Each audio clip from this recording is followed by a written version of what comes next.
Salut, c'est Greg, bienvenue dans cette série sur les interviews autour du tonneau. Il y a pas mal de monde qui va passer. Vous allez voir maintenant le premier épisode avec John. Alors, je m'excuse d'avance, on n'était pas très bon au niveau du setup. Vous allez voir, les caméras étaient mal réglées. On a des moments, même beaucoup de moments, où on est assez flou. Ça va s'écouter peut-être plus en mode podcast qu'en mode vidéo. Mais rassurez-vous, dès l'épisode 2, on a corrigé le tir, on a rajouté une caméra, on a tout réglé, ça va être beaucoup mieux. En tout cas, vous allez voir, dans ce premier épisode, il y a beaucoup de choses qui vont être vraiment sympas, avec pas mal d'anecdotes. Allez, on est parti. Chez moi, on n'a jamais eu beaucoup d'argent, mais on a toujours eu des motos. En étant dans le side avec mon père et de voir ma mère dans un pare-brise de bagnole, j'ai commencé à me faire balader à moto dès mes 1 an et demi. On s'est souvent chambré. Ouais. Costaud. Même un peu plus. Même un peu plus. Tous les soirs de l'année, je sais où je dors. C'est ça. Bon, après, je suis capable de me tirer la bourre avec ma propre ombre. À cette époque-là, on n'avait pas de smartphone, on n'avait pas de GPS, on n'avait que des cartes routières. Tu me coupes si jamais c'est vraiment de la merde. Vu que je roulais en 4 mètres. Oh putain. Je sais pas, parce que pour moi, les galères, c'est pas des galères. Parce que finalement, voyager, ça coûte pas si cher. Le matin, on se levait, on prenait la carte. Ouais, on a qu'à aller là. Et puis on y allait.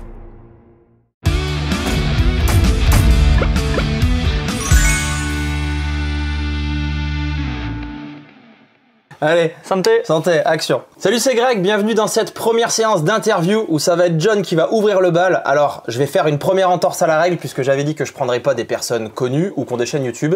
Tu es assez connu quand même et t'as une chaîne YouTube, mais on va expliquer pourquoi. Vous avez été nombreux à proposer John. Cette première interview reste sur le thème du voyage, puisque je pense que t'as beaucoup de choses à nous raconter sur le thème du road trip. L'idée, comme d'habitude, comme je vous ai dit, c'est d'essayer de vous motiver la plupart de ceux qui n'osent pas à partir en road trip, et je crois que là-dessus, John a plein de choses à nous raconter. Donc moi, c'est Jonathan, alias l'adventuriste sur YouTube et sur les réseaux sociaux. Je suis motard depuis toujours. Toujours. C'est quel âge toujours? J'ai commencé à me faire balader à moto dès mes 1 an et demi. Ah oui, ok. Bon, par contre, j'aurais pas la chance de dire que j'ai commencé la moto à 4 ans comme plein de mecs. Non, j'ai pas commencé la moto à 4 ans à mon grand désespoir. Mais oui, j'ai baigné dans la moto depuis toujours. Papa motard, maman motarde, tonton motard, cousin motard. Toujours eu des motos à la maison, toujours. Chez moi, on n'a jamais eu beaucoup d'argent, mais on a toujours eu des motos. La vie, c'est plus ou moins organisé. La vie de famille, c'est plus ou moins organisé autour de la moto. Et moto en mode tous les jours, en mode vraiment voyage, week-end, vacances Pas du tout en mode tous les jours. Même moi, ma moto, en vrai, je la prends pas souvent. Ok. En fait, quasiment, je la prends, je roule jamais pas chargé. Quasiment. Okay. Je suis toujours, soit c'est parce qu'on se barre au Maroc, soit c'est parce qu'on se barre 10 jours par-ci, des potes ou quoi. Okay. Je prends jamais la moto au quotidien. Au quotidien, on a les enfants, on a le boulot, on a la bagnole, ça va pas mal quoi. Et non, et en plus je prends pas tellement de plaisir à rouler autour de chez moi. C'est pas. Tu prends pas ou plus? Pas. Ok. Ça a jamais été, sauf dans un autre contexte dont on parlera sûrement un peu plus tard. Mais non, je suis pas le mec qui se lève et dit « Ah, il fait beau, je vais faire un tour de moto. Okay. » Non, j'ai vu « Ah, il fait beau, ah, j'en profiter pour tondre. » Je vais faire mon job de papa. Ouais, voilà. Okay. Et non, ça a jamais, même quand j'étais célibataire, sans enfant, non, j'ai jamais... moi, j'aime bien la moto quand on partage avec les autres. Okay. Donc, faire un tour tout seul, moi... Non, pas des masses, et même faire un tour de moto entre potes sur la journée, c'est arrivé très rarement. Okay. Donc c'est voyage. Ouais, c'est ça, voyage ou petit road trip. Ouais, week-end break quoi. Voilà, ouais, c'est ça. Et c'était déjà le cas avec tes parents quand t'étais petit? C'est ça. Vous partiez en vacances à deux roues? On est toujours partis en vacances à moto. Ok. On est toujours partis en vacances à moto. Mes premières vacances, j'avais 1 an et demi, j'étais dans un side, un side Guzzi. Je pense que tu vas pouvoir afficher la photo par-ci par-là, j'ai lui amené des photos. Et un 1000 Guzzi que mon père avait attelé avec un G-Well et ma mère, elle, roulait en Ténéré 600. Ouh. Et ouais, les premiers là, hop là, photo. La joie du montage. Et ouais, les seules fois où on n'est pas parti en vacances à moto, c'est parce que ma petite sœur est arrivée, elle était beaucoup trop petite pour l'amener en moto et on est parti en BX. Ok. Voilà. T'imagines, ça ramène à des souvenirs lointains. J'avoue, ouais. Donc toujours, mais après, en famille, on avait toujours, au mois de mai, t'as les fameux ponts de l'Ascension, tout ça. On s'organisait toujours avec les oncles, les cousins pour partir 4, 5, 6 jours comme ça. Okay. Soit dans ton coin, l'Ardèche, la Drôme, les Alpes, les Cévennes, voilà, en France. De quoi faire. Et en fait, les vacances, c'était 0 visite. Okay. On faisait de la moto. Oui, bah on enchaînait les kilomètres. Ouais. Et à la carte routière, on trouvait les petites routes bordées de verre idéalement. Ils sont jolies. Si elles peuvent être sinueuses, c'est encore mieux. Et on roulait. On se tapait la bourre, hein, c'était fin des années 90, surtout quand moi j'y étais. Ok. Donc c'était une autre approche. Bar team. Complet. Grave. Très bien. C'est ça. Et donc moi j'ai été passager jusqu'à mes 16 ans. Donc on va démarrer les questions. Ouais. La première, alors elles sont pas vraiment classées, ouais. La main sur le buzzer, un indice pour vous, chez vous. Je sais pas faire Julien Lepers, je suis désolé.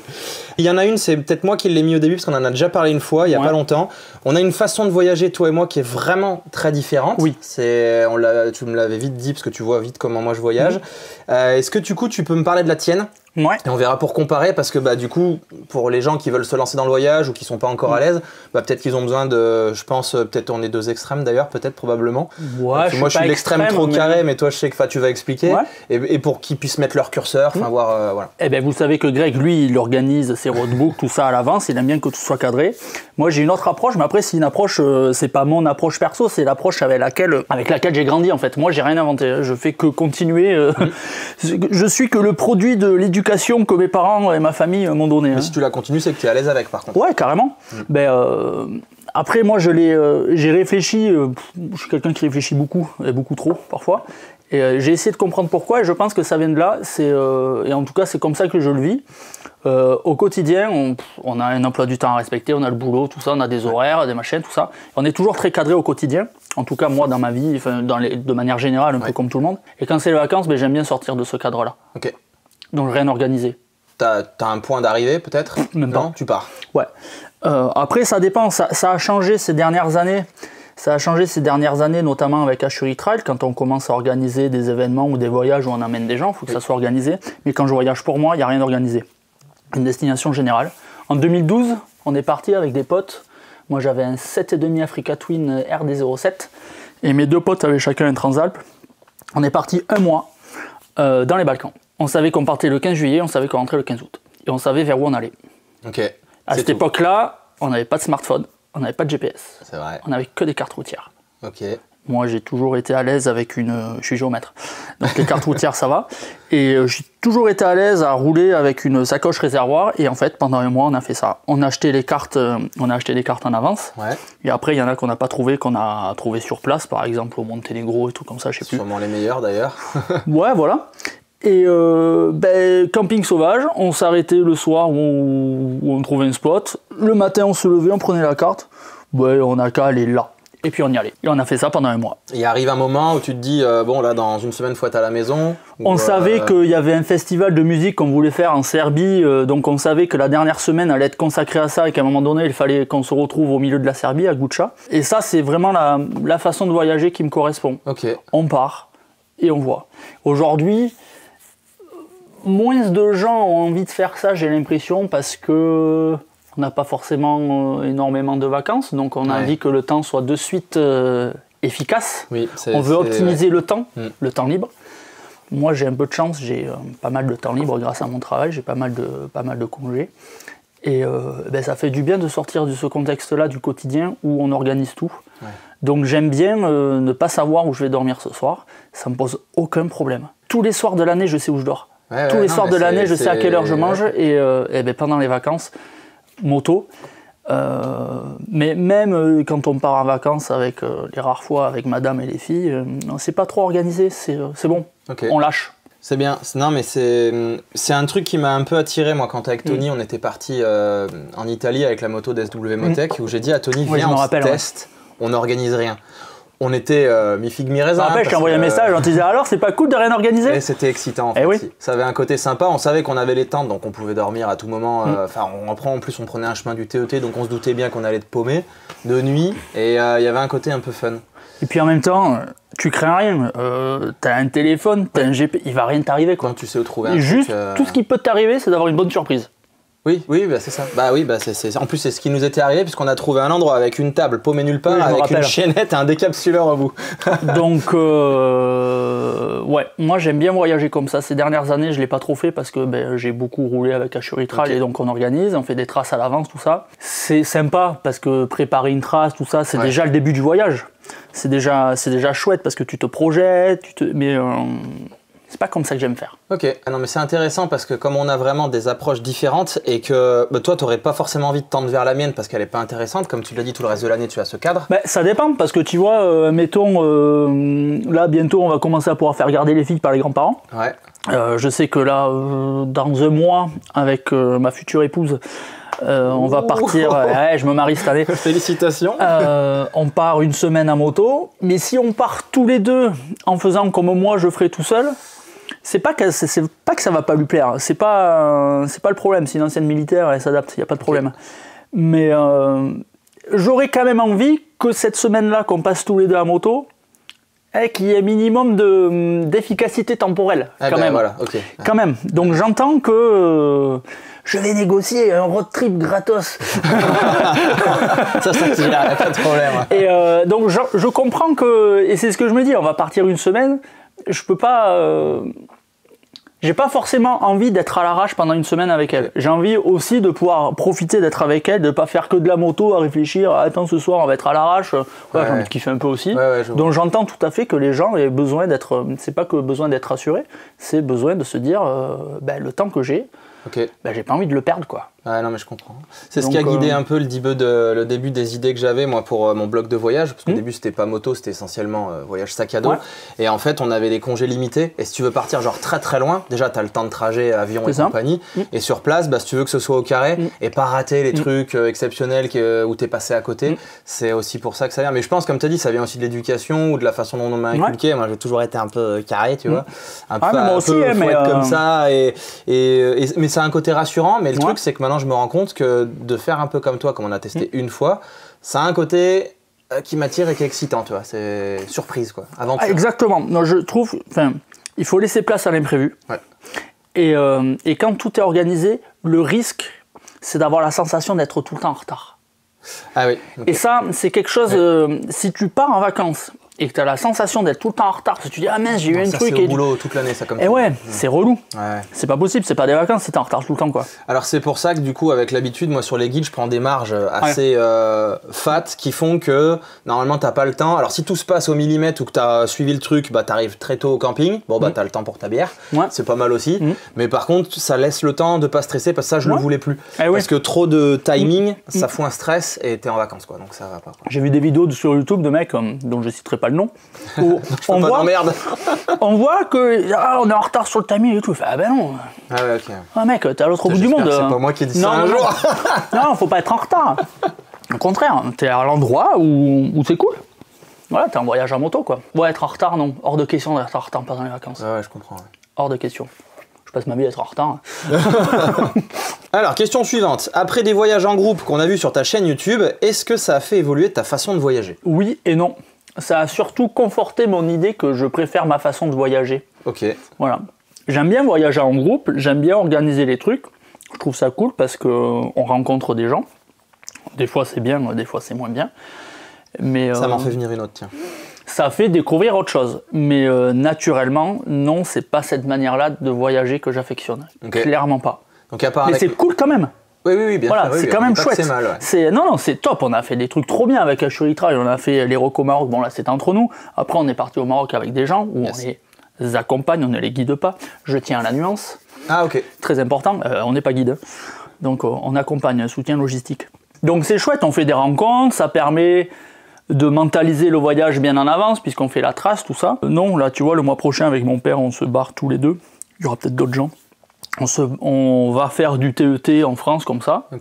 Bon, le TET c'est facile, on prend la trace, on n'a pas à réfléchir. Donc c'est sûr, ça c'est cadeau. C'est très bien, ça évite de chercher... Parce que faire un road trip, un voyage sur la route, c'est facile. Toutes les routes sont accessibles, on n'a pas besoin de se demander la légalité de là où on roule, est-ce que j'ai le droit, tout ça c'est très facile.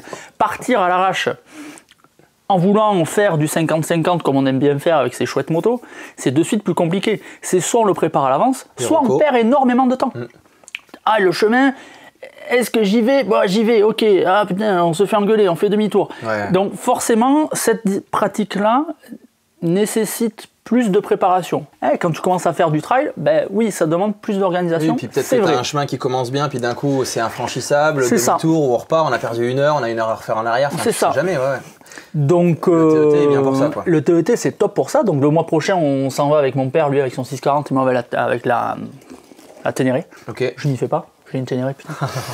Et alors effectivement, on a la trace. Mon père il m'a dit bon, on est bien d'accord, on n'organise rien quoi. On sait pas où on dort, on s'arrête quand on veut, camping sauvage ou camping machin. Et on a horreur d'aller à l'hôtel, on a horreur de sous un gîte. Ok. Ouais, c'est bon. On est toujours toute l'année dans notre lit, donc ça revient toujours. On revient toujours au même point, quoi. Philosophie, ouais, je vois bien. Cette question m'en a fait venir une autre tout à l'heure, parce que partir en groupe, donc la question c'était pour voir si ça avait changé ta façon de voyager. Alors c'était surtout, je pense, la personne qui a posé, c'est organiser du coup. Ouais. Mais la question, moi ce que ça me fait penser, c'est partir avec des inconnus et partir en road trip où on va peut-être avoir des galères, des difficultés physiques ou de fatigue avec des inconnus. Comment? Parce que tu vois, souvent on nous dit on aimerait bien rouler avec vous et tout ça, et moi je dis mais rouler avec des gens on se connaît pas. Et du coup ça peut être un risque parce que incompatibilité de caractère, voilà. Il y a tous les cas de figure. Okay. Il y a la super rencontre et la rencontre que, voilà, tout le monde n'est pas compatible. Après, nous, quand on a organisé les voyages avec Ashuri Trail, on roule pas à la queue leu. Les gens sont autonomes, ils ont leurs traces. Oui. Donc après, ils roulent par affinité et nous, on sait qu'on en a au moins 2 ou 3 derrière de l'équipe pour assurer. Voilà, comme ça, on sait qu'il n'y a personne de perdu et essayer d'aider s'il y a une crevaison, tout ça. Donc après, ça roule par affinité. Mais il y a eu des super rencontres. Okay. Et ça, c'est cool. Parce que c'est aussi ça... moi, j'aime partager. Donc, j'adore partager avec mes potes. L'idéal pour moi, c'est de partir entre 2 et 4-5 maximum. Okay. Après, ça commence à faire beaucoup. Le rythme, le pipi, le machin, le ceci, le cela. Voilà. Après, t'évites un gros groupe. Voilà. Tout seul, j'ai jamais fait de road trip tout seul. J'aimerais bien un jour. Ah ouais? Off-road ou route alors, du coup? Peu importe, mais en fait, ce qui me bloque, c'est que moi j'aime trop partager. J'ai une anecdote, une petite, c'est qu'on devait partir quand j'avais la Transalp Rouge avec Tony et Sophie faire Dolomites et Tyrol. Yes. Donc ça devait être un gros road trip. Avec Tony, bon, il a pas pu venir. Sophie, elle s'est fait supprimer les congés en dernière minute. Ouais. Je me suis retrouvé seul et je démarrais la chaîne, j'avais envie de tester mon guide et tout ça. Et donc j'ai dit, j'ai pas le choix, je dois partir et c'était 2 semaines. Et moi de base, tout seul, moyen quoi. Ouais. Alors, j'aime partager aussi et ça me rassure d'être avec du monde. Enfin, tout seul, je sais pas, je suis pas à l'aise tout seul, il faut souvent que je sois avec du monde, tu vois. Genre, si c'est le week-end, vendredi soir ou samedi soir, j'aime bien qu'il y ait du monde qui vienne boire l'apéro à la maison, tu vois, je préfère ce genre de truc. Bah ouais. Et là, je pars et les premiers jours, honnêtement, je pense que le premier soir, j'ai dû chialer dans ma tente. je pense que voilà, parce que t'es tout seul, même si j'étais pas en bivouac ou un truc perdu, tu vois, j'étais en camping. Mais ouais, mais il y avait ce côté où, putain, alors déjà, tu peux raconter avec personne, tu peux partager avec personne, tu peux débriefer avec personne. Et puis, il y a le côté, t'es vraiment livré à toi-même. Et en fait, ça a duré 2 ou 3 jours. Et au bout d'un moment, comme me disaient des gens qui philosophaient un peu sur les réseaux quand j'en parlais, parce que je le disais, ils disaient, mais tu vas voir, tu vas te retrouver. Et en fait, j'ai adoré après. Ah ouais. Et après, j'ai vraiment adoré. Et maintenant, presque aujourd'hui, alors j'adore quand on part avec Tony, on bosse bien ensemble, on se connaît bien et tout ça, avec Sophie aussi. Mais j'avoue que partir tout seul, ça me fait plus du tout peur et j'aime bien. Alors il y a toujours ce côté, putain, je suis vraiment tout seul, quoi. Après, j'irai pas en off-road, moi. J'ai pas les compétences, ou alors il faudrait une balise GPS, machin, mais je vais me mettre un stress, tu vois. Ouais, c'est un peu plus, il y a un peu plus de risque. Mais je te conseille d'essayer. Bah ouais, j'aimerais bien, mais j'ai même partagé. Puis à un moment, quand la route elle est belle, et que ton pote tu te tires la bourre et tout, c'est cool, quoi. Alors après, ce que tu peux faire sinon, c'est faire des étapes, des chutes le soir chez les potes, où tu vas partager le soir. Ou un bout de route le lendemain, ou voilà, quoi. C'est ça. Bon, après, je suis capable de me tirer la bourre avec ma propre ombre. Donc, mais faut attention le soleil où il est, sinon tu perds la couture. Voilà, c'est ça. Elle est pas mal celle-là. Après Lucky Luke, l'homme qui roulait plus vite que son ombre. J'ai jamais gagné, mais j'ai jamais perdu. C'est bien dit aussi. Question suivante. La World Raid. Alors il y en a 2 dedans. Il y a pourquoi et pourquoi pas avant. Ah. Donc là aussi, à mon avis, on va parler de la KTM. Pourquoi et pourquoi pas avant? Alors c'est très simple.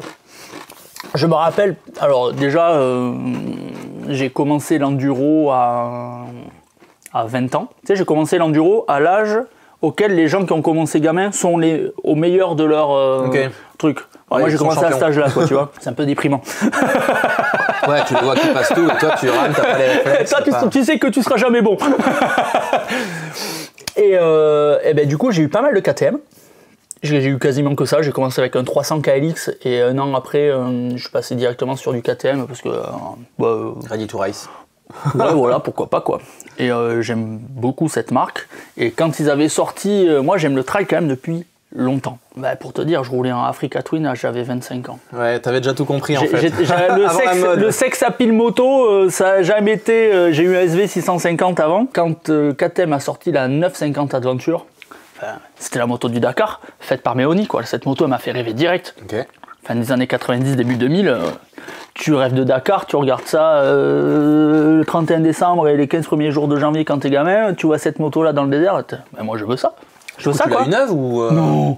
Attends, elle est sortie en les premiers modèles, c'est 2003. Ah oui, donc elle t'a fait rêver pendant un moment à sa sortie. Ouais, c'est ça. Et un jour tu te dis je la prends. Ben, en gros, elles sont sorties quand j'ai eu 18 ans. Ma première, j'en ai eu 3. Hein. J'ai eu une première 990 de 2006 que j'ai revendue faute de finances pour pouvoir me remettre un peu à faire de la compétition en enduro, pour me racheter une enduro. Après, j'ai pu me racheter encore une 990 que j'ai revendue pour acheter une 1190. Histoire de passer. Et après, j'ai acheté la 950. Okay. J'adore ce moteur KTM, le LC8, il est trop bien. J'adore. Donc pourquoi pas avant? Parce que j'adore cette moto, je l'adorerai toujours. Je regretterai toujours de ne pas pouvoir la garder. Ah. Mais elle correspondait à ce que je voulais à ce moment-là. Quand Yamaha a sorti la Ténéré en 2019, si je dis pas de bêtises, j'ai mon pote Simon qui en a acheté une en précommande. Et donc après, il est passé à la maison, tout ça. Et clairement, la moto, elle est trop bien. Elle est faite. Ah, c'est sûr, elle tombe pile au moment où c'est la méga hype du trail, tout ça. Mais c'est la première qui est sortie là-dedans. Et c'est ça. Mais bon, Yamaha, ils ont fait une vraie chouette moto. Et ça, je l'ai dit dès le début sans aucun problème. Alors j'ai toujours chambré parce que quand on est un vrai motard et qu'on a grandi avec le Jobard Team, on chambre, on peut pas faire autrement. Mais cette moto, elle est top. Elle a un cahier des charges qui correspond à 100% à ce qu'on fait. Oui. C'est pas compliqué. Après, elle peut toujours être améliorée et maintenant, il y en a plein qui sont aussi bien, voire mieux, tu vois. Oui, bref, on va pas rentrer. Voilà. Et pourquoi pas avant? Simon, quand il me montre sa T7, je lui fais bah ouais, elle est trop bien. Il fait ouais, faut que tu prennes ça et tout. Je lui fais bah non, j'ai pas acheté ça. À ce moment-là, j'avais pas rencontré l'équipe d'Ashuri Trail, je roulais très peu à moto. Ah, ok. Je roulais très peu et je lui ai dit franchement, je roule pas assez souvent pour avoir une moto raisonnable. Les rares fois où je roule, je vais avoir une banane d'enfer. Ok. Donc voilà. Donc j'ai gardé cette 950. Et là, ces dernières années, j'ai quand même pas mal roulé par rapport à avant. J'estime pas rouler énormément. Hein. Si je fais entre 6 et 10 000 par an, c'est le bout du monde. Quoi. Okay. C'est pas non plus au quotidien, je suis dans mon trafic ou dans ma 308. Hein. Donc, au boulot. Voilà. Et sauf que ces derniers temps, on a quand même pas mal roulé. J'en ai eu un peu marre de cette consommation, pas excessive. C'est une moto à carbu du début des années 2000. C'est un 1000 cm en bicylindre. 9 litres.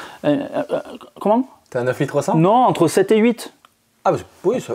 Oui. Ouais, mais et quand tu as une autonomie de 200-250, oui, c'est ça. 250 grands max, quand tu commences à enchaîner les kilomètres et que tu voyages, ben en vrai, c'est pénible.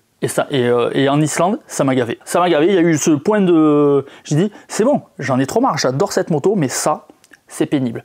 Après, donc pourquoi pas avant? Parce que je roulais pas assez et que j'étais trop encore amoureux de cette moto pour en changer. Okay. Mais moi, je savais depuis longtemps que le jour où je changerais, ça serait pour une T7. Ah, je l'avais dit à très peu de monde, mais je le savais, que la prochaine, ça serait une T7. Mais une T7 World Raid, du coup, pour l'autonomie ou une T7 Après, ils ont sorti la World Raid, et quand j'ai vu la World Raid sortie, je me dis, ah, c'est pas mal ça. Deuxième claque. Ah, c'est pas mal ça. Je suis allé l'essayer, machin, j'ai tourné autour pendant 2 ans quasiment. J'avais une 950 et j'avais une moto d'enduro, mais pour m'acheter la World Raid, j'ai dû vendre les deux. Ouais, donc là, j'ai plus d'enduro dans le garage. Enlever une passion à côté. C'est ça. En Islande, donc il y a eu ça, cette autonomie, et en Islande, si vous avez vu la vidéo, une des vidéos, il y a le premier passage à gué où il y a François qui se bloque au milieu, François le doc qui a une World Raid. Je lui dis, t'embête pas, on va pas faire de bêtises au premier gué. Je suis allé récupérer sa World Raid, je venais juste de passer ce gué avec ma 950, j'ai pris sa World Raid, je fais oh putain. Ah ouais, une moto que tu connais pas, facile. Ouais, c'est ça, facile. Je fais oh là là, mais c'est trop facile cette moto. Et là, j'ai réalisé que la 950 et les KTM, que les KTM sont beaucoup plus exigeantes en termes de pilotage. Mais la Ténéré, elle est facile de suite. Et quand on voyage, ce qui est agréable, c'est d'avoir une moto reposante. Ok. Là, tu vois, je suis arrivé ici il y a 1 heure. Je me suis fait 6h30 de route. Ouais, t'es moins fatigué que moi. Franchement, on me disait on continue 6 heures. Bah, on continue 6 heures. Hein. Putain, pourtant, il y a beaucoup de gens qui reprochent la selle, le confort, le machin et tout. Et en fait. Ouais, bah, fait 600 bornes sur un 7,5 après Catwin de 94. la selle, c'était comme ça. C'était un bout de bois. Ouais, c'est bon. Le cuir, il se tanne et puis c'est bon. Ok. Parce que la question qu'avont posé plein de gens, c'est pourquoi une Ténéré et pas d'autres. Bon, pour moi, tu y as répondu parce que elle te faisait de l'œil depuis un moment. Ouais, et puis je la trouve jolie. Elle a une bonne gueule, tu vois. La Touareg, elle est mieux en moteur. Elle est mieux en freinage, elle est mieux en suspension, a priori. Je l'ai essayé, elle est vraiment pas mal. Elle est moche, quoi. Moi, je la trouve moche. On va avoir des emmerdes. Ouais, j'en ai rien à faire. Moi, je la trouve moche et j'ai le droit, quoi. Moi, j'aime pas non plus. Ouais. Et moi, j'ai envie. Ma moto, elle passe plus de temps dans le garage sur la béquille qu'à rouler. Hein. Ouais, donc quand tu passes à côté, t'as envie que. Et voilà. J'ai envie que ma moto plaise. Ouais, tout à fait. Voilà. Ouais, il lui manque un peu de fun. Est-ce qu'on aura une surprise fin d'année? Parce qu'a priori, Yamaha vont annoncer des trucs à Milan. Mais ah bon est-ce que c'est une T9? Puisque tout le monde. Si, pour mettre un 3 cylindres, au moins. Bah, ça sera trop lourd, trop machin, puis trop fou. Je sais pas, mais. Ou est-ce que juste c'est pour prendre celui-là et lui mettre les 20 chevaux que les autres ont su mettre sur des 7,5 ou des 700? Enfin voilà, je sais pas, on verra. Après, faut pas perdre en fiabilité. Mais elle est excellente pour faire des wheelings. Mais je ne sais pas faire. Je vois tout le monde qui sait faire et je ne sais pas faire. Encore mieux qu'avec la 950. Après, moi, je suis pas un cador. En fait, je fais pas des wheelings. Je fais des petits trous arrière. Oui, mais moi, pas la même chose. Moi, quand j'essaie juste même que je voudrais passer un tronc, tu vois, alors déjà debout, j'y arrive pas. Et assis, quand j'essaye de faire un coup de sirette, dès que ça fait je fais c'est bon. Je t'ai vu, j'ai vu des vidéos où tu pilotes une moto électrique, t'essayes pas au roue arrière, tu vas te blesser, tu vas te faire mal. Aïe, j'ai mal. Question suivante, quels seraient tes conseils pour des apprentis voyageurs pour bien débuter en road trip moto? Vous avez 2 heures. Conseils pour bien débuter en voyage moto? Parce que pour te remettre le contexte, j'ai... En road trip, sur la route. Alors sur la route ou même peut-être off-road, on peut faire les deux parce qu'il y a des gens qui sont directement attirés par le off-road ou qui ont fait de l'enduro et du coup qui n'ont pas peur de off-road mais qui sont jamais partis. En fait, pour te resituer, il y a des gens qui n'osent pas forcément encore se lancer, même ne serait-ce qu'un gros week-end. Ils font des balades à la journée avec les potes, mais partir même à 2 potes, faire une nuit ailleurs de chez eux, et après peut-être même faire une semaine de vacances, bah j'en ai qui m'écrivent et qui me disent j'ose pas franchir le cap. Et pourquoi? Eh ben moi je ne sais pas. Et peut-être une peur de l'inconnu, une peur de quelque chose, ou je sais pas, mais du coup, comment toi, vu de ta fenêtre, vu de ton expérience, qu'est-ce que tu peux donner comme conseil aux gars qui voudraient partir en road trip pour que, je sais pas, leur road trip se passe bien, ou pour... Ben je sais pas. Parce que toi t'as pas peur. Eh ben je sais pas. Au premier road trip de 15 jours, j'avais 1 an et demi, j'étais dans un side pour faire la traversée des Alpes. Alors je m'en rappelle pas, il y a des photos à la maison, hein. Ouais. Mais je m'en rappelle pas clairement. Mais je sais pas, pour avoir peur de quoi? C'est... Et mettons, si t'as peur, je sais pas, tu restes sur la route, tu pars 3 jours. Tu réserves un camping, tu y passes 3 nuits ou 2 nuits. Ouais. Tu roules en trèfle. Oui, tu te sécurises comme ça. Oui, voilà. Tu roules en trèfle. Tiens, tu roules en trèfle, t'as pas le matos, tu loues un mobil-home. Et juste, c'est comme si tu dormais chez un copain, sauf qu'il n'y a pas ton copain, quoi. Et que t'es pas chez lui, et que t'es dans un mobil-home. Il peut venir avec toi. Il peut venir avec toi, éventuellement. C'est comme si c'était plusieurs fois une journée différente, et tu dors pas chez toi. Ça, c'est bien, ça, oui. Ça peut être pas... Si, ça peut être le conseil de se trouver un endroit où tu peux faire... genre, j'ai fait un guide il y a pas longtemps comme ça dans les Vosges. Ça évite d'avoir J'ai fait 3 boucles. Bah oui, et en fait, tu dors presque au même endroit et par contre, tu vois 3 zones différentes. Tu roules moto déchargée. En plus, tu peux router. Oui. Bah si, tu vois, c'est tes conseils. Ça. Bah ouais. Mais en fait, je vois pas pourquoi. Moi, je pense qu'il y a une peur de l'inconnu. Ouais. Et de découcher, de plus... Voilà, ce que tu dis tout à l'heure, la plupart du temps, t'es chez toi, t'es dans ton lit, t'es dans ce qu'on appelle la zone de confort. Je suis sorti de ma zone de confort. J'ai horreur de cette expression. Non mais je l'aime pas non plus parce qu'elle est un peu trop à la mode et récupérée. Ouais, c'est ça, ouais. Cherchez-vous. Sur le bière. Ça y est, maintenant t'es chaud, c'est bon quoi. Ça, faut pas le couper au montage. Hein. Attention. Alors ça, non. Ça, je couperai pas. Oh. Ah si, quand même, elle y va. Tiens. Allez, mais depuis tout à l'heure, je voulais faire croire aux gens qu'on buvait de l'eau par contre. Ah bon? Ouais. Ceux qui me connaissent, ils savent que je ne suis pas l'eau. Non, mais c'est de la lèvre sans alcool. J'ai des gens, moi, qui m'écrivent des fois et qui me disent est-ce que tu penses que pour un premier road trip, je pourrais aller faire une nuit pas très loin de chez moi et partir juste une nuit? C'est pourquoi t'as peur de pas dormir chez toi? Et pire, que t'aies pas de tente, que t'aies pas de duvet, que t'aies pas de matelas, que t'aies pas le matos pour bivouaquer. Ça coûte des sous, tu sais pas quoi prendre. Ça s'entend, ça c'est pas un problème. Sauf que tu peux découcher, tu loues un mobil-home, tu loues un machin, un Airbnb. Oui. T'es comme à la maison, sauf que c'est pas chez toi. Oui, c'est ça. Je peux comprendre que les gens aient peur, tu vois, sur le concept, mais je vois pas pourquoi. Oui, d'accord, ok. Oui, parce que la peur c'est personnel, mais par contre, toi, t'en vois pas les raisons. Effectivement, s'ils font un road trip, ils vont vite voir qu'il y avait pas de raison. Si en plus on a la chance d'être dans un pays formidable où t'as pas besoin d'aller à l'autre bout du monde pour découvrir un coin différent. T'as pas besoin d'aller très loin pour découvrir des paysages que t'as pas chez toi. Oui. La France est hyper variée. On a cette chance-là. Donc tu changes pas de monnaie, tu changes pas de culture, tu changes pas de langue, tu changes pas de... C'est trop facile. Oui. C'est trop cool. Et tu peux te prendre une claque. Si t'habites dans le Nord, tu viens ici, tu reconnais pas. Voilà, si Nous, t'habites quand on ici, est dans tu le restes Nord, ici pour retirer dans le Nord.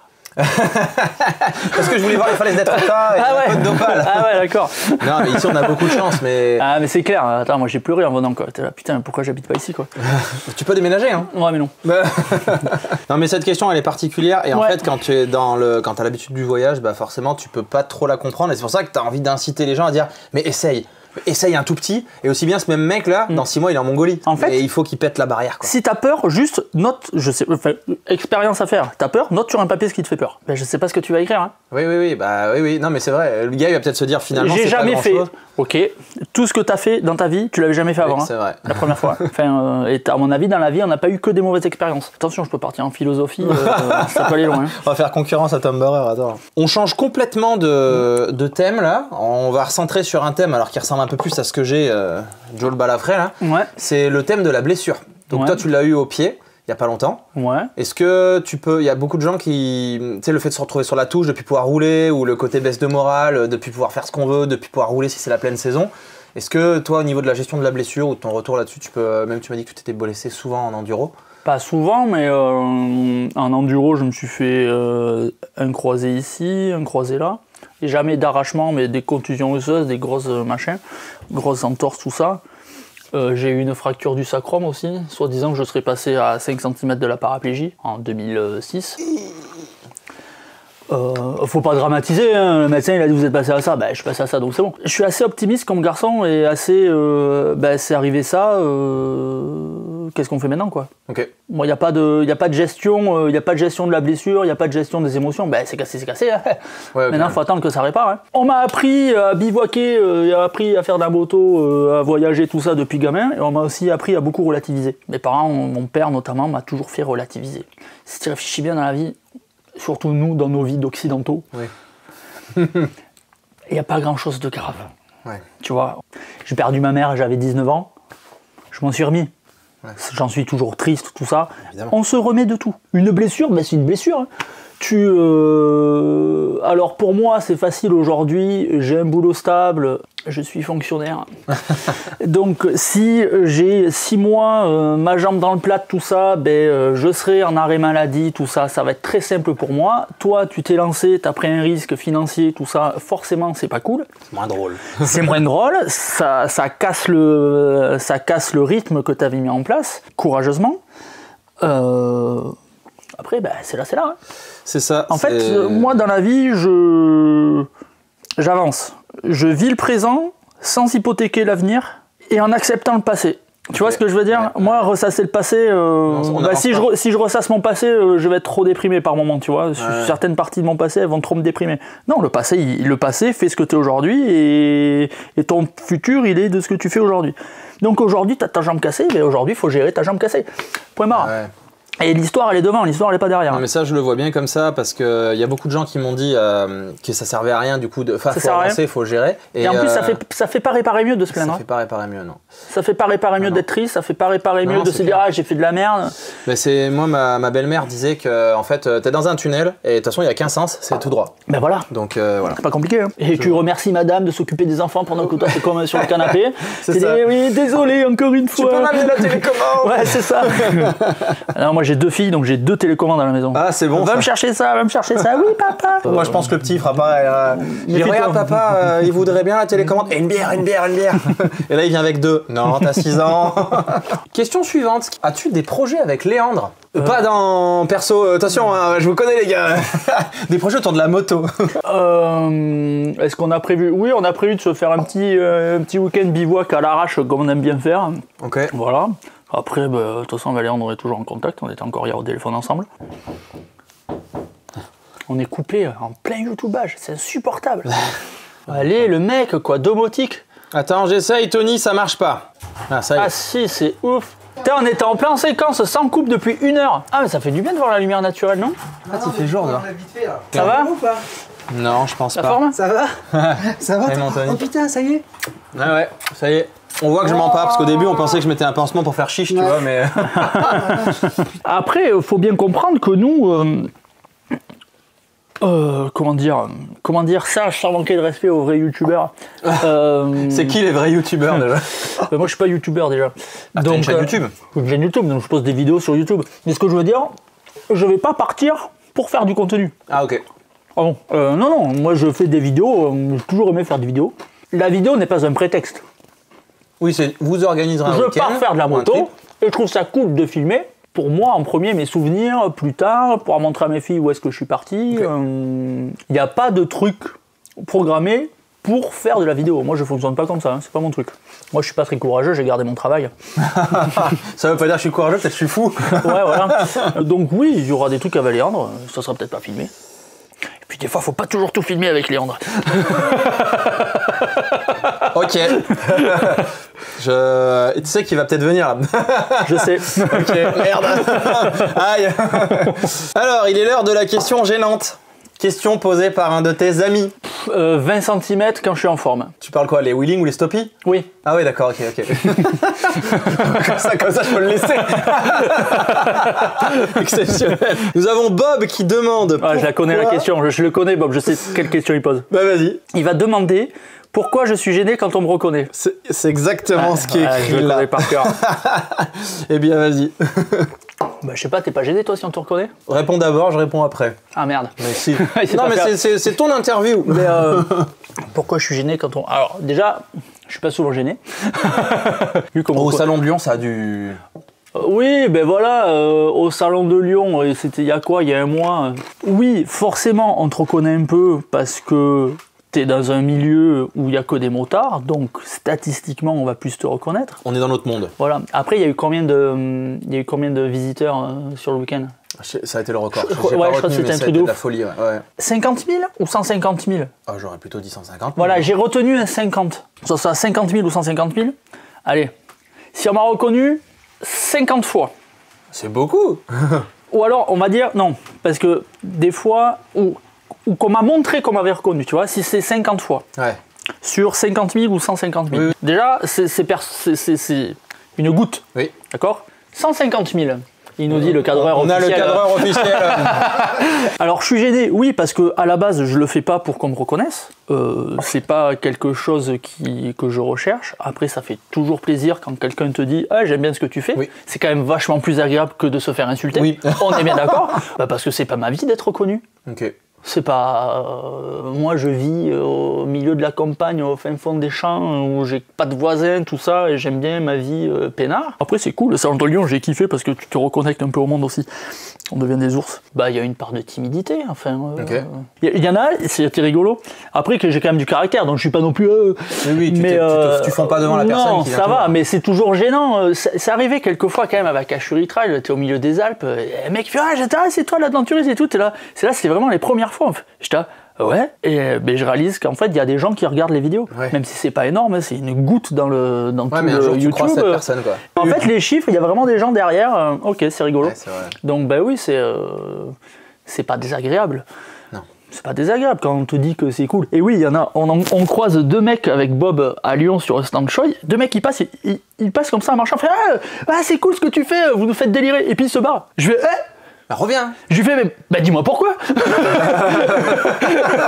Et oui, le mec il me dit qu'il aime bien et qu'on le fait marrer. Et je lui dis, bah explique. Et du coup on a rigolé et tout. En fait, moi je trouve qu'il y a ça et il y a ce que disait Ben Blake là, qui a sorti une vidéo pour introduire sa nouvelle chaîne. Ouais, je l'ai vu. Il disait qu'en fait, il y a un moment, il a vécu le syndrome de l'imposteur. Parce que lui, il a pris le kick avec la vidéo de Barcelonnette et tout ça, et une médiatisation derrière. Et c'est vrai que moi, il y a un peu de ça aussi, parce qu'au début, tu fais ça, t'aimes bien les vidéos, après tu te laisses prendre au jeu. Mais il y a un moment donné où quand t'es tout seul devant ton ordinateur, tu deviens ours aussi, hein, même si je suis pas paumé en pleine campagne, mais je suis tout seul derrière mon ordi. Ouais. Et un beau jour, quand tu vas à un endroit, genre Barcelonnette, qui est encore plus notre secteur, parce que c'est vraiment monde du voyage, là on n'est pas sur de la Harley ou du Roadster, on est vraiment trail voyage, quoi, aventure. Et là, du coup, forcément, tu rencontres des gens et tu tu t'y es pas prêt à ça. Ça fait très plaisir, ça c'est clair et net, mais par contre, tu t'y attends pas. Et moi, je suis aussi mal à l'aise au début, alors maintenant ça va mieux. Mais parce que t'es gêné et tu te dis, mais je suis pas exceptionnel, je suis pas. Enfin, c'est un peu le syndrome de l'imposteur aussi. Ouais, moi, toi, clairement, non, ça, tu l'es pas, ça c'est sûr. Il me tord la perche. Tiens, tu veux que je te tende la. J'ai que ça comme perche. Non, après, moi, je souffre pas du syndrome de l'imposteur parce que j'ai pas l'impression de créer quoi que ce soit de. En fait, moi, on fait nos trucs, je filme, ça me fait kiffer. Je suis bien content et je serai bien content plus tard, plutôt que de feuilleter un album photo. Je serais bien content de revoir ce que j'ai fait avec les copains, avec des images qui bougent. Ouais. Je suis bien content de montrer à mes filles, à ma femme, future épouse, ce que papa il est parti faire pendant 3 semaines quand il est parti en Islande. Ouais. Alors souvent elles se barrent à la moitié de la vidéo, parce que tout d'un coup elles ont envie de dessiner une princesse, tu vois. Et puis elles en ont assez vu. Mais quand même régulièrement, quand je les entends jouer, faire du vélo, quand j'entends mes 2 filles en train de jouer sur notre chemin avec du vélo, dire hey, moi je suis Bob et moi je suis papa, et là on est en Islande et là on est au Maroc. Mais voilà. Mais moi c'est trop cool en fait. Okay. Et moi je le fais pour ça. Ouais. Alors que s'il y a des gens qui me disent qu'ils aiment bien ce que je fais, bah c'est cool, ça me fait plaisir, mais je le fais pas pour ça. Quand on est parti au Maroc et que mon père est venu avec nous, avec Ashuri Trail, ma soeur pendant des mois, elle m'a tanné, elle m'a fait quand est-ce que tu fais tes vidéos? J'ai envie de voir ce que vous avez fait avec papa, tout ça. Moi d'abord c'est ce partage là pour mes proches. Sur toutes celles que j'ai fait, il y en a 2-3, je dis ah elles sont cool celles-là, tu vois. C'est des vidéos que je prendrais plaisir à revoir, tu vois. Lesquelles? Je sais plus. Ah mince. Je sais plus, en Islande il y en a 1 ou 2 qui étaient cool. Si au Maroc il y en a une qui était, je l'ai trouvé trop bien, c'est quand on était, pas les recos, mais quand on est parti en voyage en amenant les gens, où Jérémy avec le pick-up, il se gare, on sort la bâche là, il y a un plan avec le drone, la musique, tout ça, cette journée elle était dingue, c'était c'est là où on arrivait à Mamid le soir, voilà, là où la journée sable, la journée un peu galère, voilà, là j'étais assez content du truc. Donc après je me prends au jeu, mais je le fais que pour être moi à peu près content de mon travail. Je le fais jamais en me disant ça va plaire aux gens. Ah ok. Oh non, en vrai. Non, tu gardes ton style. En vrai, je m'en fous que ça plaise aux gens. Ok. Si ça leur plaît, tant mieux. Mais je m'en fous. Et souvent ma femme elle fait, je lui montre les vidéos, elle fait. Franchement, tu fais aucun effort. Je fais, c'est moi. Non, mais des fois, dans les voix off ou quoi, bon, il y a des trucs, elle me dit, les voix off, non, celle-là, tu la supprimes. Des fois, je suis un peu trop. Elle dit, non, ça, tu peux pas. Je fais, mais ouais, mais c'est moi. Voilà, je fais que pour plaire à mon entourage proche. Après, si ça vous plaît, c'est cool. Mais je sais pas si ça répond toujours à la question. Ben, en fait, je pense que. Des fois, je pars un peu. On est parti au tour, mais c'est bien. Ça veut dire qu'on n'a pas de script. Tony, tu nous dictes rien. Non, on dit rien. Prompteur. Non, mais en fait, le truc qu'il y a, c'est que tu fais ça, et finalement, ça inspire des gens. Si ça les a lancés au voyage, tu sais ce que c'est le voyage, ça te sort une excitation de fou, et s'ils se disent, bah, c'est un peu grâce à lui que je suis parti, bah, le jour où il te voit, alors, c'est ça qui est ouf, quoi. Ça, on me l'a dit plusieurs fois, et ça me fait halluciner, quoi. Ça me fait halluciner. Pourquoi ? Je suis un influenceur, Fry. Ah voilà, on y arrive. Alors non, mais je trouve ça hallucinant. Moi, j'aime dire un conseiller ou un consultant, tu vois. Mais c'est cool parce qu'en fait, je vois pas dans le sens où tu influences les gens parce que tu as quelque chose à leur vendre. Tu es entre potes, tu échanges tes expériences, et entre potes, tu t'inspires, en fait. Bah ouais, bien sûr. Et bien, en fait, là, juste, tu élargis ton cercle à des gens qui sont pas franchement tes potes. Que tu connais pas, mais le conseil ou l'expérience, tu peux quand même leur partager, et sans chercher à avoir quelque chose en retour, c'est juste que tu partages à un plus grand nombre, et voilà. Et ça leur apporte quelque chose de bien, un voyage. Voilà, mais moi ça va pas plus loin, j'ai aucune autre ambition derrière, quoi, vraiment, et le jour où j'ai une autre ambition, bon t'inquiète, on saura me remettre à ma place. J'ai une famille pour ça, pas de problème. Ma femme elle dit, tu te prends pour qui là? Il te prend pour qui l'influenceur? Attends, par contre, juste, ça faudra pas que tu le coupes au montage. J'ai un truc à te donner, ça ira mieux pour ta jambe. Oh là là, j'ai peur. Elle sera plus confortable. Tant qu'on voit pas le logo. Parce que... Non, elle est bien. Non, tu sais quoi, je suis moins bien en fait, elle est trop haute. Du coup, vous êtes à sec. Non, mais t'as pas dû le serrer. Celles-là, elles sont bien, elles sont pas fortes, quoi. Mais celles-là, elles sont faites à côté de chez French Enduro Triple. Hein. Une autre question qui n'a rien à voir. Oui. Elle est pas moins bonne dans celle-là. On fait un concours de verre. Non, mais moi je le bois, je le mets comme ça, tu vois. Toi, tu l'auto-regardes. Ouais, mais t'as pris celle où il y a un défaut, où on dirait que je suis roux. Allez, sans transition, question suivante. Mais tu en as déjà parlé tout à l'heure. Quelle est ta première bécane? Quels sont tes premiers souvenirs à moto et ton premier road trip? Alors, on va dire dont tu te souviens du coup. Parce que... Donc, j'ai pas eu la chance d'avoir un 50 Piwi à 4 ans, tout ça. Scooter à 14 ans, scooter de l'automoto école de mon père. Permis 125 à 16 ans. de la moto-école de mon père, donc c'était pas mes motos. Ok. À 18 ans, ben, j'ai passé le permis très rapidement vu que c'était mon père le moniteur. Ouais, ça va coûter cher. Et pendant quelques temps, j'ai roulé avec les ER5 de l'auto-école, tu sais, avec toutes les pare-buffles. Avec là, le pot qui siffle et tout, là. Ouais. Tu sais que mon père, à l'époque, il arrivait à faire frotter des silencieux des ER5. J'ai jamais réussi, moi. Il y a peut-être un défi, non? Non. Intergénérationnel. Non. Et après, à 18 ans, ils m'ont offert, ils avaient racheté un side de mes parents comme ma sœur aînée, un MZ 251 ETZ, MZ marque de Allemagne de l'Est. Ok. Allemagne de l'Est, moi c'était les derniers produits en 12 volts qui étaient produits en 92, donc après la chute du mur de Berlin. Et à 18 ans, ils me l'ont offert en fait. Ok. Ils m'ont offert, j'en ai pleuré, je me rappelle encore. C'est pour ça donc que tu m'avais dit c'était ta première moto. C'était ma première moto, c'était un side, ouais. Wow. Et le side, il se dételait. Il y avait 3 points d'ancrage, comme un attelage. Ouais. Tu avais 2 boules, 3 qui sortent du cadre, 3 petites boules. Et sur le châssis du cadre, tu avais le mort. Et mais il n'était pas articulé. non, c'était pas le taureau. Et du coup, t'avais une roue qui était arrondie. À l'arrière, Ah ouais. le pneu plat. Ah, t'avais un pneu plat quand même? Mais tu peux pas rouler. Non, enfin si. En fait, là, c'était quoi? Des Baroum, marque d'Europe de l'Est. C'était un pneu rond à la base. Et quand tu roulais avec le side, le pneu, tu l'uses à plat. Ah oui, ok. Et des fois, je le dételais. Ok. C'était un 250 2 temps. Oh! Bah, dételé, il avait un peu la pêche. C'était pas non plus monocylindre à air, 252 temps, avec le pneu plat quand t'avais roulé avec le side. Ouais, c'était assez rigolo. Et ouais, donc première moto, un side, je m'amusais à faire des tours aux copains, à rouler avec le side dans l'air, prendre les ronds-points en travers, tout ça. Il y a toujours eu des sides dans la famille, les potes, mon oncle, pour transporter les gamins, quoi. Ouais. On a été tous bercés dans mon entourage. Non, mais c'est ça va avec la passion. C'est ça, passion, hein. c'est ça.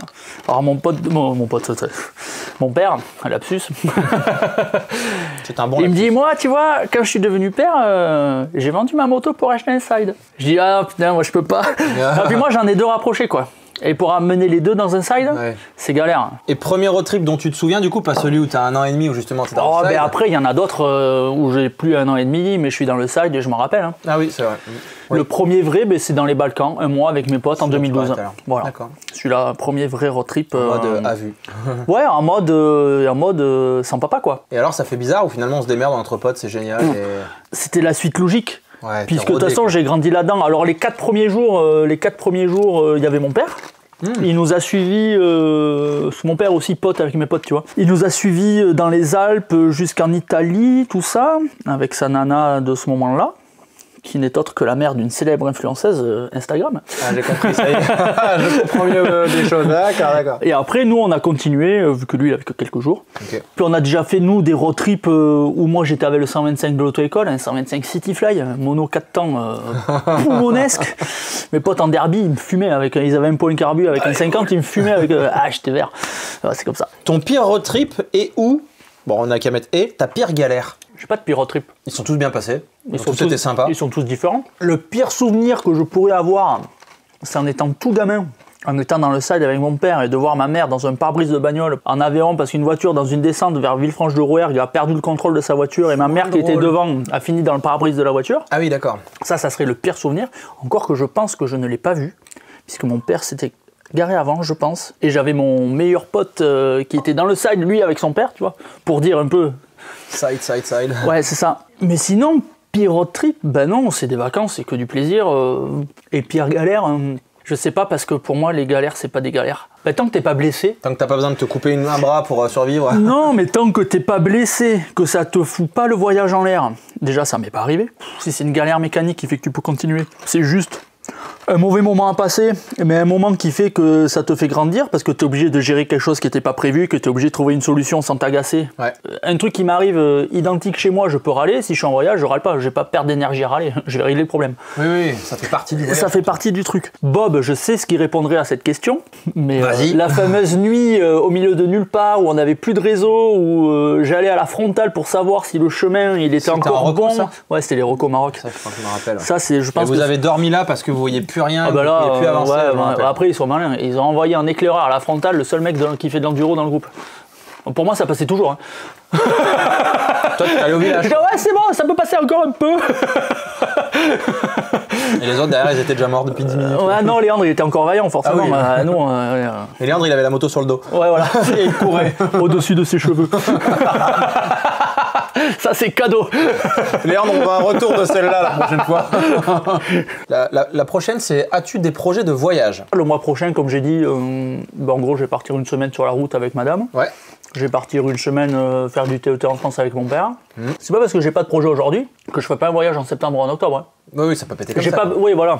J'ai pas besoin. Parce que finalement, voyager, ça coûte pas si cher. Ah, si tu fais du camping, si tu te débrouilles bien et tout, tu peux arriver à vivre pour moins cher que chez toi presque des fois. Moi, j'ai un rêve, c'est de faire du rallye un jour dans ma vie. J'en connais un autre d'ailleurs. Hein. Bah, on est plein. On a tous grandi en regardant le Paris-Dakar. Gérard Rolls, il m'a toujours gonflé lui. Et, je préfère France Piron. Quand tu commences à regarder ce que ça coûte, Ouais. là tu te dis, voyager, ça coûte pas cher, ouais. ça rapporte un max de souvenirs, tu peux partir plus longtemps, et du coup je sais pas si le rêve va pas rester... Ouais, j'en sais rien. Ouais, c'est vrai.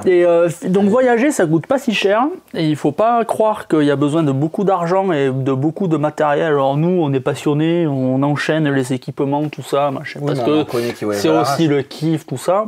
Mais sans tout ça, on peut quand même voyager. Et en plus, cette Ténéré m'inspire quelque chose que ne m'inspirait pas la KTM. Là, tu vois, je suis revenu en faisant que de la route. J'ai kiffé. Et ça faisait longtemps que la KTM m'inspirait de partir faire du sable, de partir... Ben, la moto était faite pour. Et celle-là, rouler sur la route, je me suis régalé. Et à la base, on a fait... Dans ma famille, on faisait que de la route. On a commencé l'enduro avec mon père quand ma mère est décédée, histoire de pouvoir éteindre le cerveau et mettre du gros gaz sans prendre trop de risques. Ok. Et à la base, on faisait que de la route. Et là, je reprends plaisir à rouler sur la route, vraiment. Et en plus, avec ces pneus là, on les voit au plan là? Non, on les voit pas. Je sais pas si on les On voit. les voit pas. Ça, c'est pas le tien. Ça, c'est Ouais, pas ça le c'est le RAL Z. Adventure, ça. Je reconnais, ouais. Et le RAL Z, il est à côté. Ouais, Mais mais avec ces pneus là, finalement, on peut rouler toi, avec le RAL Z, là, c'est nickel. Ça tient de fou. grave. Alors, tu sais pas que t'as des pneus crampons. Ah si tu prends les freins d'un coup, l'ABS il déclenche très vite. Surtout sur la T7, l'avant là, il est intrusif. Même l'avant. En fait, c'est l'arrière. en fait tu sens qu'il te fait un clac parce que l'ABS il fait oula, mais c'est pas gênant. Ah non, tu vas pas rouler comme si tu avais des Diablo Rosso, on est d'accord. Mais par contre, ça y va super bien et tu prends plaisir sur En route. trail, de toute façon, on n'a pas une conduite agressive, on a une conduite enroulée rapide. Que j'aime bien, Voilà. pas trop nerveux. Et ça le fait grave. Du coup, ça nous mène sur la dernière question qui peut être pas mal. Quelle est la moto qui te fait rêver? Alors, je sais pas si ça veut dire à avoir ou juste qui te fait rêver, ou peut-être les deux questions sont bonnes. Alors des motos que je rêverais d'avoir, déjà il y en a plein. Bah il y en a plein. Une moto que je pourrais me projeter d'avoir éventuellement sans forcément gagner au loto, mais juste allez, je me fais un kiff, j'économise un peu, dans quelques années je peux. Ouais. Ça serait une 90. Une BMW 90. Ah, ok. Ah, je kiffe. J'en ai D'accord. encore jamais essayé. Après, j'ai toujours été entouré de Flatwin à la maison. Mon père est mordu de chez BM, donc je sais à quoi ressemble un Flatwin. Donc, et je sais que j'aime bien. Je peux aimer ce genre de moteur. La 90, il y en avait une à Lyon, tu l'as vu? T'as pas vu à Lyon? T'es allé sur le stand BM? Non. Il y en avait Enfin, une. quand je passais, je courais parce que j'allais à un autre Il y stand. avait une en fait. 90. Puis après, tu sais, j'ai pas couru longtemps. Ouais. Il y avait une 90 avec le cadre rouge, le réservoir en alu brossé verni, la corque arrière en alu brossé verni, une demi-tête de fourche noire vernie, des brasses. Ah, le truc, voilà, excellent. magnifique, j'adore. Ou une Indian FTR. En tout cas, une moto qui me fait rêver, c'est pas un trail. Enfin, si, ma 950 que j'ai vendue, Oui. si elle, j'avais plus à garder, pour moi, c'était le trail trop cool, rallye spirit, voilà. Après, je vais te sortir des banalités. Hein. Ouais, une Indian FTR, ça a grave de gueule. En plus, le moteur, apparemment, ça marche de ouf. Après, si, le rêve de gosse, la 1200 VMAX. Ah, purée. La 1200 VMAX, sortie en 1985, mon année de naissance. J'en ai essayé une il y a quelques années. D'origine. Ouais. Mais quelle déception. C'est pour ça qu'ils foutaient tous des prépas de malades, non? Ah, la déception. J'avais un pote qui avait un garage moto, il en avait une en dépôt. Je fais, oh vas-y, faut que je l'essaye. C'était la couleur du Joe Bartim, en plus c'est la violette et tout. J'étais, ah, trop cool. Pourtant, j'avais l'Africa Twin à cette époque-là. On peut pas dire que c'était la moto la plus puissante du monde, loin de là. D'où ça marche fort le bordel quoi. Bah, ils les préparent comme des malades, je pense, c'est le jeu. Ouais. Ouais, parce que après j'ai trouvé ça trop cool. T'es là, t'es peinard comme ça là. Jamais essayé, J'adore la VMAX, j'adore. Mais d'origine, pas les VMAX, les tunings douteux des années fin 90-2000, non, ça c'est très douteux quoi. Mais une belle VMAX d'origine, ouais, je pense que j'aimerais bien voir ça dans le garage, ouais. Mais non, je préfère une 90. Justement, au début, je disais, je prends pas la moto pour aller faire un tour de moto comme ça, pour aller faire un sunset, tu vois. Ouais. Et j'aimerais bien avoir une moto qui m'inspire ça. Alors une fois, j'ai acheté une moto en disant à madame, non mais là je m'achète une moto en plus. On avait 3 ou 4 motos dans le garage déjà. Non mais là c'est une moto, tu vois. Je veux une moto pour me balader, cool, tu vois, genre Bonneville, un truc comme ça, un truc où tu t'en fous si ça a des mauvaises suspensions, c'est juste kiffer. Truc au vent, t'es content, t'es cool. C'est ce que j'ai acheté. J'ai acheté un Speed Triple. C'est plutôt énervé comme bestiole. Ouais, mais l'affaire était trop bonne. Je pouvais pas passer à côté. Il était vendu avec la combi piste ou pas? Non, mais ouais, c'était un vieux, c'était un 955i, Ah oui. un tuk-tuk, un small ass. Je l'ai revendu après, j'ai fait bon, je crois que je me suis trompé. Alors déjà, je me rappelle, on s'est rencontrés il y a 2 ans, À Barcelonnette, ouais. c'est ça. Et je t'avais dit, moi de toute façon, je dirai jamais abonnez-vous, je dirai jamais machin. Je t'avais dit, et le jour où je fais des autocollants, tu pourras m'insulter. T'as fait les autocollants. et quand t'as dit ça... Après, je les ai pas demandé, les autocollants. Quand t'as dit ça avec Bob, vous êtes venu me voir 1 heure après pour me dire bon, t'es pas si con qu'on croyait. Ouais, mais ça, c'est parce qu'on a un humour douteux aussi. On peut pas dire aux gens qu'on les aime bien de manière frontale, après ils vont prendre la confiance. Non, mais par contre, moi, je suis très content que tu sois venu parce que on s'est souvent chambré. Ouais. Costaud. Même un peu plus. Même un peu plus. Et tu as On a dit... des caractères un peu à la con quand même. Ouais, mais t'as dit un truc que j'ai beaucoup aimé il y a pas si longtemps. T'as dit qu'en fait, on devait être pas si différents, qu'on devait avoir pas mal de points communs. Ouais, si j'ai cité, mais t'as pas répondu. Ouais, mais si j'ai dû mettre un truc. Tu sais, je suis timide de la réponse. Mais du coup, je suis très content du coup que tu sois venu et qu'on ait pu faire cet échange et qu'on puisse Ouais, parce qu'il est un ensemble. peu grande gueule et il démarre un peu au quart de tour et moi aussi un peu au quart de tour. Ouais, et, je pense que c'est ça. Et, En fait, et il ça aime sert bien à rien. chambrer, j'aime bien chambrer Ouais. aussi. Et des fois tu te comprends pas. En fait, on se laisse prendre à notre jeu. Ouais, c'est ça. Et c'est ouais. Donc c'est très cool. Je suis content qu'on ait ouvert ce bal. J'espère que, en tout cas, cet échange. je suis le premier, du coup. T'es le premier, ouais. En tout cas, je vais le faire dans le sens du montage. Donc, Ouais. du coup, c'est toi qui ouvre le bal. Ok. Donc, Ça sera mieux du coup avec les autres. on verra. Et laissez ça en Et commentaire. voilà, allez, pression maximale pour les Pour faire autres. tourner l'algorithme en plus. Voilà, mettez un commentaire pour dire si vous avez aimé ou pas. Non, mais c'est très cool. Et puis, je pense que quand même, tu avais une belle expérience à partager autour de la moto et du voyage parce que tu fais partie du peu que tu m'avais dit avant de ce qu'on peut appeler les vrais motards, famille vraiment passionnée motard depuis le début. Parce que quand tu as toujours une moto dans la famille, quoi qu'il arrive, que c'est plus moto que voiture. Ouais, autre, mais je c'est suis pas vraiment- trop d'accord, il n'y a pas de vrai et de faux motard. Alors oui. Attends, il reste combien sur les cartes mémoire? Parce que moi, je passe 90% du temps dans une 308 ou, mais ou un comme tu trafic, l'as donc dit, 90% du temps, je suis un caisseux. Ah, ouais. Alors Non, qu'il y mais en a tu vois qui ce que je disent veux qu'ils dire. vont absolument aller au boulot à moto parce qu'ils sont vrais motards et qu'ils n'ont pas de voiture. Oui, non, mais en fait, Et alors bon, c'est un autre débat, ça. Non, mais voilà. C'est vrai. Non, t'es On est motard. passionné. Un vrai passionné, en tout cas. Tu sais quoi, pas tant. Ah ouais? Ouais, je m'en rends compte, un vrai passionné aurait consacré beaucoup plus de son temps à la moto. Et souvent je me dis, je suis passionné de la moto, mais pas au point d'y consacrer le plus gros de mon temps. D'accord. Ouais, je suis passionné, j'ai grandi là-dedans, c'est comme si on m'avait limite pas laissé le choix, après j'étais pas obligé d'adhérer. Ça fait partie de mon mode de vie, avec mon père on est toujours en train de parler moto. Ça on fait est une belle toujours en passion train- père-fils en plus, ça. Ah ça par contre, c'est une richesse, Tu crois que tu l'auras père-fille? je sais pas, on verra.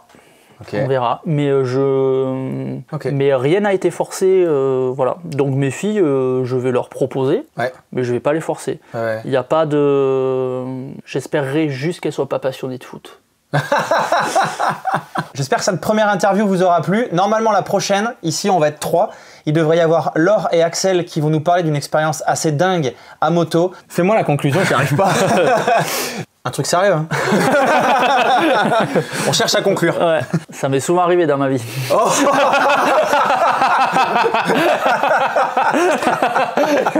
Et ça n'a pas toujours été concluant.